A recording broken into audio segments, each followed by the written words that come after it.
इस कहानी की शुरुआत में हमें निकोलस नाम के एक व्यक्ति से मिलवाया जाता है।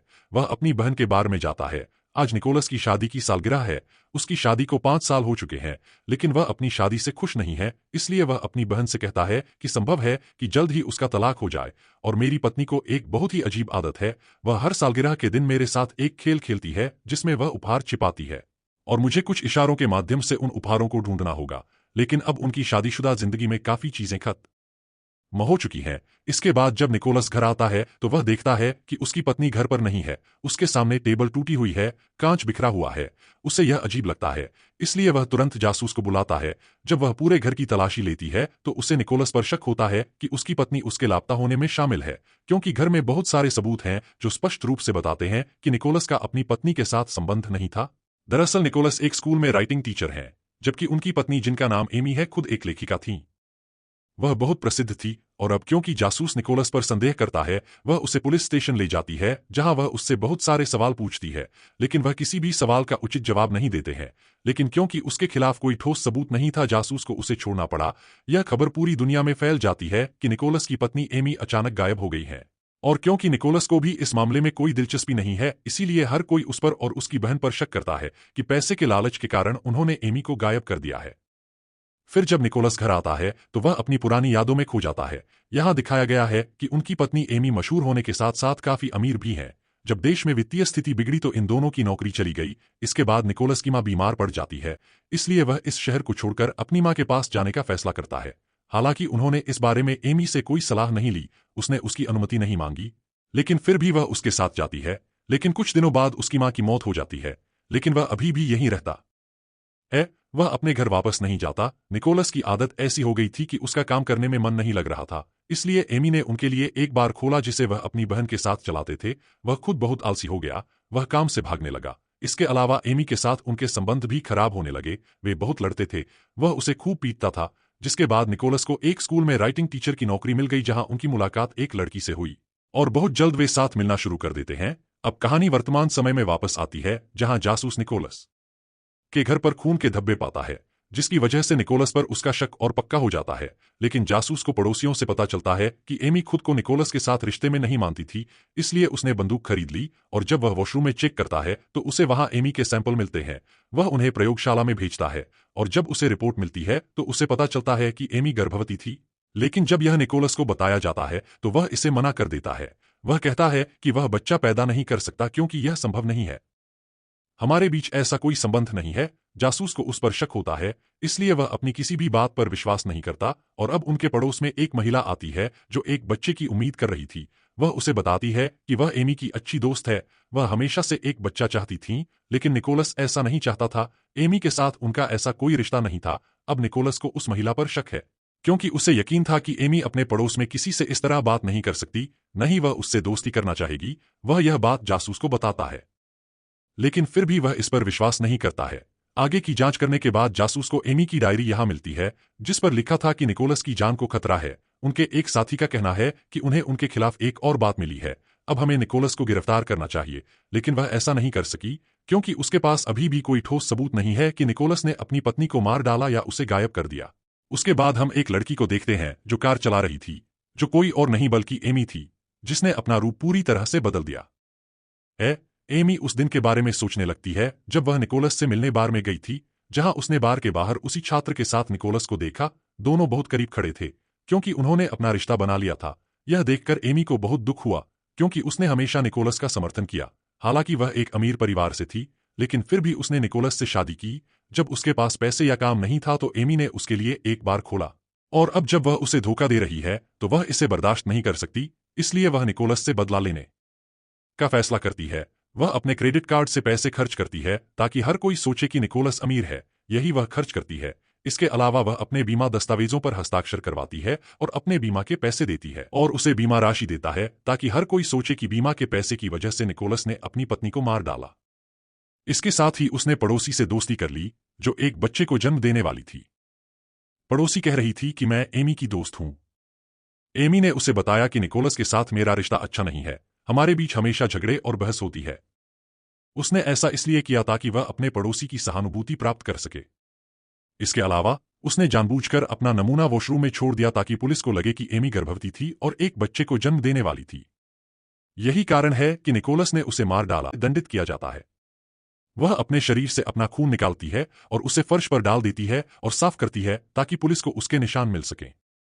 और वह हमेशा अपने पति के साथ एक खेल खेलती थी सालगिरह के दिन, जिसमें वह निकोलस के लिए कुछ संकेतों के साथ उपहार ढूंढती थी। लेकिन इस बार उसने खेल खेला, लेकिन उसने कपड़े और संकेत जासूस के लिए छोड़ दिए। अब वह अपनी बहन के गैराज में जाती है और उसे यह देखकर आश्चर्य होता है कि किसी ने बहुत सारी चीजें खरीदी हैं और उन्हें वहां रखा है, क्योंकि यह उसकी कार्ड से की गई खरीदारी थी। जब वह सामान की जांच करती है तो उसे पता चलता है कि बेकार सामान के साथ एक हथियार भी है जिससे एमी की हत्या की गई थी। उसकी बहन इसे देखकर बहुत डर जाती है, क्योंकि निकोलस के साथ वह भी इस मामले में फंस सकती है। लेकिन वह इन चीजों को छोड़ देती है और वहां से चली जाती है। लेकिन हमेशा उसका पीछा करने वाला जासूस अपने दोस्तों के साथ यहां आता है और हत्या का हथियार खोज लेता है, जिसके बाद दोनों भाइयों को गिरफ्तार कर लिया जाता है। लेकिन कुछ समय बाद निकोलस को जमानत मिल जाती है। वापस आने के बाद वह एक बहुत अच्छे वकील से मिलता है और वह उसे सब कुछ बताता है।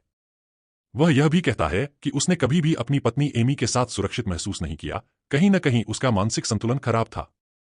इसके बाद निकोलस एमी के पहले दोस्त के पास जाता है, जिस पर एमी ने उसके साथ दुर्व्यवहार करने का आरोप लगाया था और उसने उसे जबरन आरोप लगाने के लिए गिरफ्तार भी कराया था। उससे बात करने के बाद निकोलस को पता चलता है कि एमी उससे बदला ले रही है।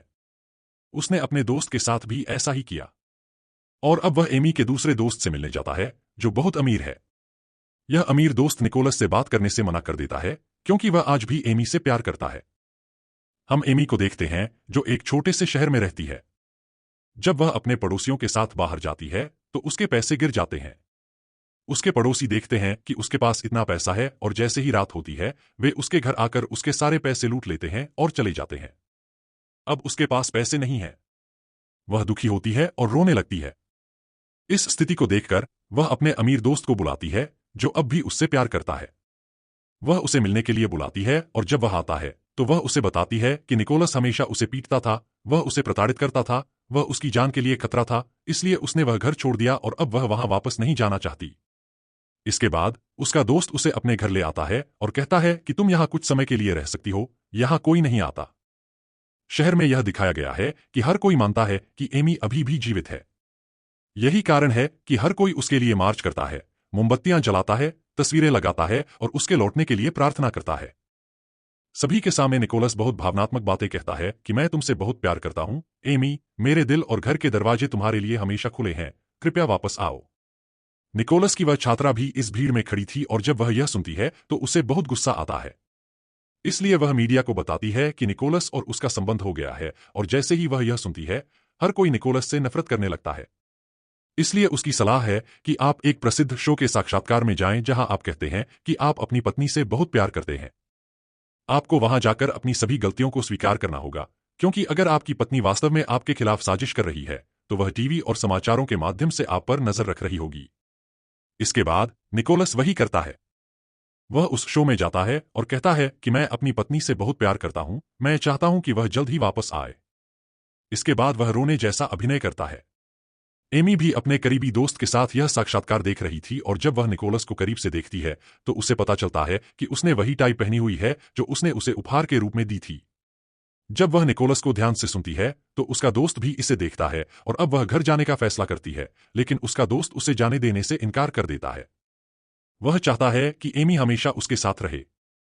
लेकिन अब एमी का दिल और दिमाग कहीं न कहीं बदलने लगा है, इसलिए अब वह अपने दोस्त पर गुस्सा होने लगती है, क्योंकि वह उसे जाने नहीं दे रहा है। वह उसे रोक रहा है। जब उसका दोस्त वहां से चला जाता है तो वह अपने शरीर पर निशान बनाने लगती है। फिर रात में जब उसका दोस्त काम से वापस आता है तो वह उसे गलती से कमरे में ले आती है और वहां उसे बेरहमी से मार डालती है। इतनी बेरहमी से कि उसके अपने कपड़े और शरीर खून से ढक जाते हैं। इसके बाद वह वहां से चली जाती है और अपनी कार में घर लौट आती है, जहां मीडिया पहले से ही मौजूद था। एमी देखती है कि वह जीवित है और खून से ढकी हुई है। एमी के घर में निकोलस भी उसे देखता है और वह सीधे जाकर उसे गले लगा लेती है। लेकिन निकोलस को पूरा यकीन था कि वह एक बड़ा धोखेबाज है, तो यह उसकी नई योजना होनी चाहिए। इसके बाद उसे अस्पताल ले जाया जाता है, जहां वह सभी जासूसों को बताती है कि जब मैं स्कूल में पढ़ती थी तो मेरे और मेरे अमीर दोस्त के बीच बहुत अच्छे रिश्ते थे। वह हमेशा मुझे पत्र लिखा करता था और एक सालगिरह के दिन वह मेरे घर आया। मैंने अपनी जान बचाने के लिए दौड़ लगाई, लेकिन उसने मुझे एक डंडे से हमला किया, जिससे मैं बेहोश हो गई। और इसका फायदा उठाकर उसने मुझे अपने झील के घर ले गया, जहां उसने वह सब कुछ किया जो वह करना चाहता था। और यदि आप प्रमाण चाहते हैं तो आप उसके घर जाकर सीसीटीवी कैमरे देख सकते हैं। वास्तव में वह जानबूझकर कैमरों के सामने अभिनय करती थी कि मेरा दोस्त मुझे यहां बलात्कारी तरीके से रखे हुए है और मुझे प्रताड़ित कर रहा है। लेकिन यहां इस मामले की शुरुआत से ही निगरानी करने वाला जासूस एमी पर संदेह करने लगता है और उसे वही लगता है जो वह पहले से ही कह रहा था। वह जासूस उससे पूछता है कि यदि आपके दोस्त ने आपको अपहरण किया तो हत्या का हथियार, जिस पर आपका खून था, गैराज में कैसे आया और यह कैसे आया? वह इस सवाल का जवाब नहीं देती। इसके बजाय वह गुस्से में कहती है कि धन्यवाद, मैं वापस आ गई। यदि मैं वापस नहीं आती तो आप मेरे निर्दोष पति को जेल में डाल देते। इसके बाद वह बेहोशी का नाटक करती है, लेकिन जासूस अब पूरी तरह से उसकी शंका में है। इसके बाद निकोलस उसे अपने घर ले आता है और कहता है कि इस नाटक को बंद करो। मुझे पता है कि तुम बिल्कुल ठीक हो और तुमने अपने अमीर दोस्त को मार डाला है। और वह इतनी चतुर थी कि पहले उसने चेक किया कि क्या निकोलस के पास कोई रिकॉर्डर या कैमरा है। इसके बाद वह पूरी सच्चाई बताती है। लेकिन इसका क्या फायदा, क्योंकि अब सभी लोग एमी के साथ थे। देखा तो मैं विश्वास करने लगी कि आप मेरे लिए सबसे अच्छे हैं और इसलिए मैं वापस आ गई। अब निकोलस अपने वकील और जासूस से मिलता है और उन्हें इन सभी चीजों के बारे में बताता है। जासूस कहता है कि मेरे पास उसके खिलाफ कोई सबूत नहीं है। उसने खुद को बचाने के लिए अपने दोस्त को मार डाला है। इसीलिए अगर इस मामले को सभी के सामने लाया गया भी तो उसे गिरफ्तार नहीं किया जाएगा।